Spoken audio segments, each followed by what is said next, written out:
ton lung ru i ren ve mai lom ni min chang ve mai te ka ma ngai em che ti chau mai lo hi song an kanen dam kathiam mol silo mangai bia thutin kim min han hla vela o suilung dam na arang vailai hi ka ba ve mai tur boite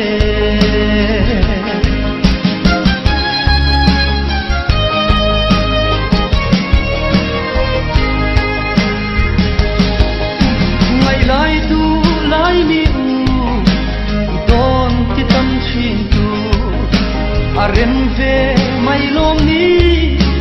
ke ka tan ren hia sak men ton nan ti in run ka lo lo ya mangai an ne min han ve ma na tin bia thu tong lo hian min trin ti don em ka ba ngai em che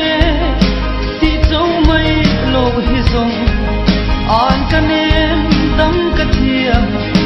kathiam mol silo mangai bia thutin kim min han hla vela o suilung dam na arang vailai hi ka ba ve mai tur boite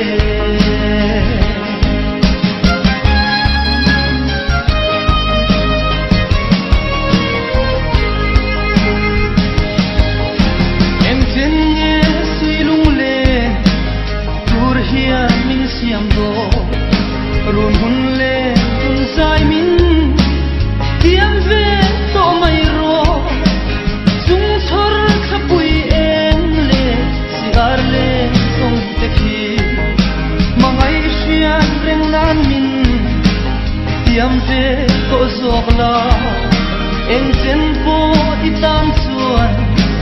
rin om ta tiam na nge ka ma ngai em che ti chau mai lo hi song